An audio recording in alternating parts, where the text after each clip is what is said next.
Right Madhava Reddy గారు, మళ్ళీ మీ దగ్గరకు వస్తాం. అనిల్ కుమార్ గారు, ఇప్పుడు ప్రధాని గారి స్టేట్మెంట్ చూసుకుంటే ఒకవైపు కన్జంప్షన్ మీద ఏమన్నా ఎఫెక్ట్ పడే అవకాశం ఉందా? అంటే గోల్డ్ కన్జంప్షన్ కాదు, ఓవరాల్ పెట్రోల్ డీజిల్ కూడా అవాయిడ్ చేయమన్నారు.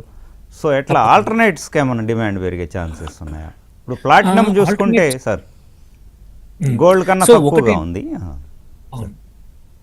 సో గోల్డ్ కన్జంప్షన్ ఏమి తగ్గట్లేదు, అది పక్కన పెడదాం. ఫస్ట్ కన్జంప్షన్, టూ కన్జంప్షన్స్ చూస్తున్నాం. ఒకటి, ఎకానమీలో ఏమవుతుందంటే ఇప్పుడు క్రూడ్ ఆయిల్ ప్రైసెస్ ఇంత పెద్దగా 40-50% కన్నా 70% పెరిగాయి. అది ఓన్లీ థింగ్ ఏంటంటే అది ప్రజలకు పెట్రోల్ డీజిల్ రూపంలో ఈ ధరల యొక్క పెరుగుదల అనేది ఇంకా ట్రాన్స్ఫర్ అవ్వలేదు, అదంతా ప్రభుత్వం భరిస్తోంది. మనం చూసుకుంటే ఏంటంటే దగ్గర దగ్గర 20,000 కోట్ల నుంచి 30,000 కోట్ల వరకు ఆయిల్ మార్కెటింగ్ కంపెనీలు ఈ 2.5 నెలల నుంచి ప్రతి నెల నష్టపోతా ఉన్నాయి. ప్రభుత్వానికి కూడా ఒక 14,000 నుంచి 15,000 కోట్లు ఎక్సైజ్ డ్యూటీ తగ్గించాయి, ఆ భారము తన మీద వేసుకుంటోంది.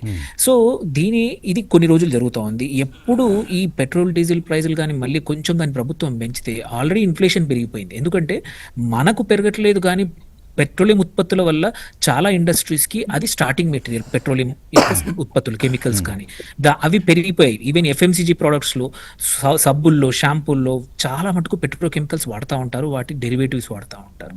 అవి పెరిగిపోయాయి. ఇవన్నీ పెరిగిపోవడం వల్ల మన ఏమంటారు, ఇన్ఫ్లేషన్ పెరిగింది. సో ఇవి కూడా పెంచితే ఇంకా ఇన్ఫ్లేషన్ పెరిగింది అనుకోండి, కన్సంప్షన్ పక్కా తగ్గుతుంది. సో ప్రజలు అంటే ఖర్చు పెట్టే స్తోమత తగ్గిపోతుంది, అప్పుడు ఎకానమీ స్లో డౌన్ అవుతుంది. సో ఇవన్నీ తీసుకొని అంటే కన్సంప్షన్ వేరే ఎఫ్ఎంసీజీకే కాదు, ఆటోమొబైల్స్, మల్టిపుల్ సెక్టర్స్ కూడా ఇవి పెట్రోల్ డీజిల్ పెరిగిపోయి ఇన్ఫ్లేషన్ పెరిగితే అన్ని సెక్టర్లలో డిమాండ్ పడిపోయి కన్సంప్షన్ తగ్గుతుంది, ఈ ఎకానమీ అనేది స్లో డౌన్ అవుతుంది. సో ఇది ఒక చిన్న అంశం. గోల్డ్ మీద ఈ ఇన్వెస్ట్మెంట్స్ పెరుగుతూ పోతే ఎట్లా మన కరెంట్ అకౌంట్ డెఫిసిట్ కావచ్చు, ట్రేడ్ డెఫిసిట్ మీద ఇంపాక్ట్ ఎలా ఉంటుంది అంటారు? సో ఒకటి, ట్రేడ్ డెఫిసిట్ అయితే ఈ లాస్ట్ ఫ్యూ ఇయర్స్లో చాలా పెరిగిపోయింది. మనం తీసుకున్నా కానీ ఫస్ట్ థింగ్ వచ్చి 2025-26లో భారతదేశం యొక్క వాణిజ్య లోటు, ట్రేడ్ డెఫిసిట్ $333 బిలియన్ ఉంది. ఇది అన్ని రికార్డులను బద్దలు కొట్టింది. అంతకుముందు సంవత్సరం ఇది ఓన్లీ 280 దగ్గర ఉంది. అంటే $50 బిలియన్ ఒక్క సంవత్సరం లోటు పెరిగింది. సో ఇంత పెరగడం అనేది అంటే 5 లక్షల కోట్లు, దగ్గర దగ్గర $50 బిలియన్ అంటే 5 లక్షల కోట్ల డెఫిసిట్ పెరిగింది. ఇందులో ఈ మొత్తం డెఫిసిట్లో చూసుకుంటే 22% మనము చమురుకు అట్రిబ్యూట్ చేయొచ్చు. ఒక 11% అంటే చమురులో ద్వారా ఇంత కన్జంప్షన్ ఉంది, దాంట్లో 0.5%, 11% బంగారం, వెండి ద్వారా, దిగుమతుల ద్వారా మన వాణిజ్య లోటు అనేది పెరుగుతూ ఉంది. సో ఇంత వాణిజ్య లోటు పెరగడం వల్ల మనకి ఇబ్బంది అయితే చాలా ఎక్కువగా ఉంది. సో దానికోసం ప్రభుత్వం అట్లీస్ట్ ఇందులో కొంచెం అంటే ఇప్పుడు ఈ 10+5 15% ఏదైతే ఎక్సైజ్ డ్యూటీ వేశారో, దీనివల్ల కొంచెం ఎక్స్పోర్ట్స్ ఇంపోర్ట్స్ తగ్గిపోతే కొంచెం లోటు తగ్గుతుంది. అంటే ఇది ఇంకోటి, ఇవన్నీ మాట్లాడుతున్నవి ఓన్లీ టెంపరీ అండి. ఒకసారి యుద్ధం ఆగిపోయి క్రూడ్ ఆయిల్ ప్రైజెస్ మళ్ళీ నార్మలైజ్ అయిపోతే ప్రాబ్లీ ఒక 3 నుంచి 6 నెలల్లో మళ్ళీ పరిస్థితులు నార్మలైజ్ కావచ్చు. మళ్ళీ ప్రభుత్వం ఇంత ఇబ్బందులు కాకుండా మీ పని మీరు చేసుకోండి అని వదలవచ్చు. ఇప్పుడున్న పరిస్థితుల్లో ప్రపంచవ్యాప్తంగా నిన్న సింగపూర్ కానివ్వండి, సింగపూర్ ప్రైమ్ మినిస్టర్ కూడా సేమ్ మన మోడీ గారు చెప్పినట్టే లాస్ట్ వీక్ ఆల్రెడీ వాళ్ళ ప్రజలను ఉద్దేశించి మాట్లాడారు. ఫిలిప్పీన్స్లో ఆల్రెడీ నేషనల్ ఎనర్జీ ఎమర్జెన్సీ అనేది ఒకటి ఆల్రెడీ వచ్చేసింది. మల్టిపుల్ కంట్రీస్ అదే పరిస్థితి, జపాన్లో అంతే. సో ఇలాంటి పరిస్థితుల్లో ఏంటంటే this is not a permanent measure. ఈ యుద్ధం ఎప్పుడు మనం అనుకున్నాం ఏంటంటే యుద్ధం ఇదేదో ఒక 15 రోజుల నుంచి 1 మంత్లో అయిపోతుంది, ఇరాన్ అంత గట్టిగా లేదని. ఈ యుద్ధం 2.5 నెలల తర్వాత కూడా ఇంకా డ్రాగ్ అవుతుంది. అండ్ ప్రాబబ్లీ ఇవాళ ఆల్రెడీ ట్రంప్ చైనాకి వెళ్ళాడు. ఈ 2 రోజులు యుద్ధం ఎస్కలేట్ అవ్వలేదు, బట్ చైనా నుంచి ఒకసారి బయటికి రాగానే ఐదర్ యుద్ధం ఇటో ఏదో ఒక వైపు వెళ్తుంది. ఇంటెన్సిటీ పెరిగితే మాత్రం ఇప్పుడు $105 ఉన్న బ్యారెల్ 120 నుంచి 140, 150 కూడా టచ్ కావచ్చు. అలాంటప్పుడు క్రైసిస్ ఇంకా ముందవుతుంది. కాబట్టి ఇది మెంటల్లీ ప్రిపరేషన్ చేస్తుంది మోడీ గారు అనేది మాత్రం. అంటే ఇంకా క్రైసిస్ పెరిగితే మనం ప్రిపేర్ అవ్వాలి. ఒకేసారి వస్తే మాత్రం ఒక ప్యానిక్ వస్తుందని ఈ చర్యలు అనేది అనిపిస్తూ ఉంది.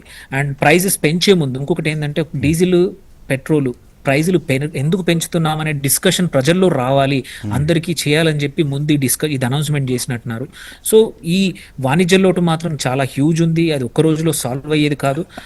బట్ బంగారాన్ని అట్లీస్ట్ కొంచెం, ఎందుకంటే ఇది నాన్ ఎసెన్షియల్, మాధవి గారు రెడ్డి గారు చెప్పినట్టు ఇది నాన్ ఎసెన్షియల్ ఐటమ్, దీన్ని కొంచెం తగ్గించుకుంటే ఎసెన్షియల్స్ అయిన ఎస్పెషల్లీ గ్యాస్ కానీ పెట్రోల్ డీజిల్ వీటి మీద మనం ఫోకస్ చేయడానికి అవకాశం ఉంటుంది.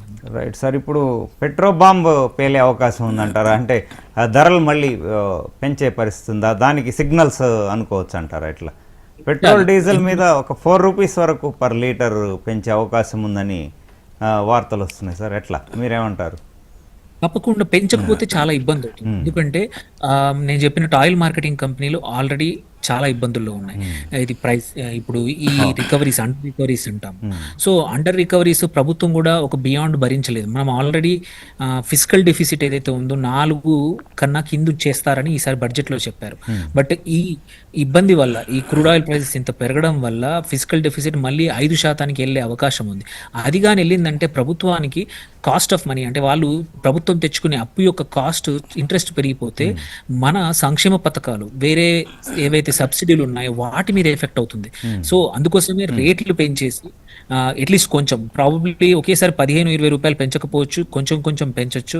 ఈ లోపల యుద్ధం ఆగిపోవాలని ఆశించడం తప్పించి రేట్లు పెంచకుండా ఉండడం మాత్రం ప్రభుత్వానికి సాధ్యం కాదు. అలా చేస్తే ఏంటంటే ఫ్యూచర్ మన సప్లై, ఆయిల్ మార్కెటింగ్ కంపెనీస్ కొనలేవు, ప్రాసెస్ చేయలేవు, రిఫైనరీ చేయలేవు, ఇంకా ఇబ్బందులు అవుతాయి. సో ప్రైజెస్ పెరిగితే తప్ప మార్కెట్లో ఉన్న ఆ కంపెనీ సర్వైవ్ కావాలి.